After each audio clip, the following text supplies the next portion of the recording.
I started this image because much of my work is about the African diaspora, um, the Black African diaspora. I want to do this quote, but it's not quite what Terry McMillan said, but people are mad about conversation on Black Lives Matter, and I'm mad that we still need to be talking about it. And so I'm going to begin with the girls who were kidnapped, was it a year ago, a little over a year ago or 2 years ago maybe now, from Nigeria. And you hear very little about them.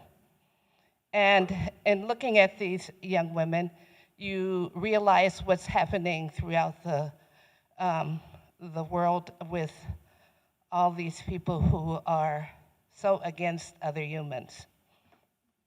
And this is a piece that I did back in 1989 when I don't think it was called placemaking, social justice, or one of those things. It was just something that you do when you were engaged with the public and trying to tell a different story. And this piece sort of took 10 years to manifest itself. I received the Atlanta Kent Award for doing this. And it was about the Soweto massacre when young people were shot down because of wanting to learn how to speak English as opposed to Afrikaans. And it reminds me of exactly what's happening today. That could very well be Trayvon Martin or one of these other young people who have been massacred. And then we have this. It's so ridiculous because he didn't stand up for a flag, and you hear what's going on around the country. And yes, there are some good police, but there are a whole lot of bad ones. And I know, particularly this area, the young men who have been stopped by police for various reasons, including my late son, my nieces, my nephews, for no reason. And so I have to admire President Obama for standing by him. And so, we always have the history of the United States with a few missing parts. This is a piece that I did for the Oakland Museum when they had their 30th anniversary. It was sort of a reflection on different decades of my life. And this one is during the period of the Black Panther Party. And in the background, you see LA burning and then the free breakfast program. And on the table are the books, the Chairman Mao books, but what's different about this is that all the pages inside the books are blacked out. Crossings, a piece that I originated at the Berkeley Arts Center and then traveled around the world. I went to Egypt and then also to Bath, England. And this is at Walcott Chapel. And so I think there are 4,000 ceramic eggs that cover a floor, and it's about the Middle Passage, about 15 million Africans who were lost in the Middle Passage. And when we think about the African diaspora, most people think about, just the United States. But Africans were dropped off all over the world. Madam C.J. Walker, she was the first, I think, African woman millionaire. And so this was a tribute to her, but it's also about how often people they don't like the way they look. And it's almost like the whiteness of the United States. And a little lighter, these are, parenthetically speaking, it's only a figure of speech. I have 52 of these enlarged punctuation marks that go in various equations. They don't have a story that goes with them, but you can develop your own story or your own poem. Clear Story originated in Palo Alto, where Joseph Eichler built these houses designed for everyday people. Now they're not affordable. And oftentimes he would even buy the property so that everyday individuals would have a place to stay. And this house is inspired by that, but it's also inspired by bottle trees, light going through, the physics of light and color, how light reflects and refracts. It's now a part on the grounds of New Orleans Xavier University, which is a perfect place for something like this. Blackbird in a Red Sky, AKA Fall of the Blood House.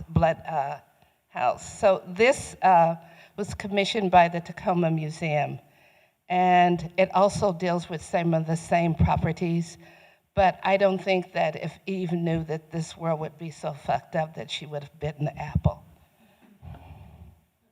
This is a piece this is one of two pieces that I did in Richmond. I worked for a year and brought on Ishmael Reed. We worked with the literacy group to come and talk about what is it that you like about Richmond, California? What is it that inspires you? Why do you live here? And so these group of people came up with a list of words. For the first 3 months, they had to just vent. But then they came up with words that were then that Ishmael made into a poem, and I had laser cut into this piece of corten steel. It's 18 by 40 feet.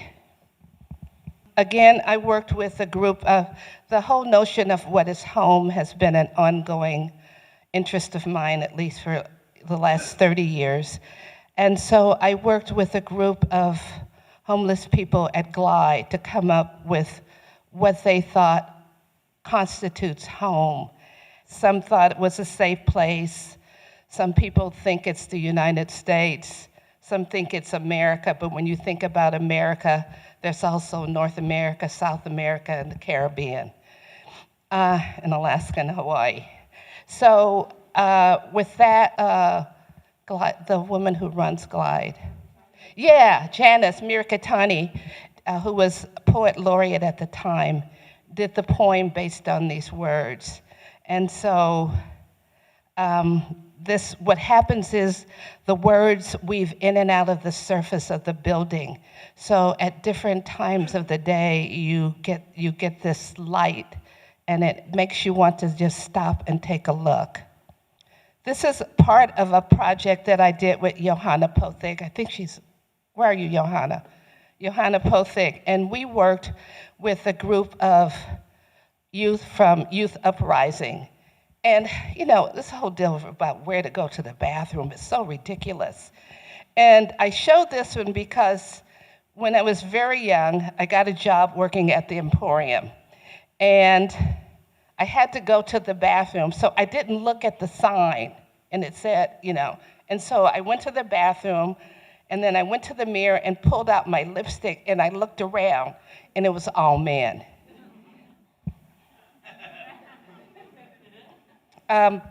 This is a piece that I did for the last big piece that I did for the Hunters Point shipyard. I think it's now called Hunter's View. It's interesting how communities are changed, and how in the name of making things better. But this frame is for all the people who have lived there, who worked in the shipyard. It's an honor really to them, and to those of us whose parents and relatives came to work in the shipyards to help build San Francisco, that they are a part of this landscape, and I just don't want them to forget it. That's it.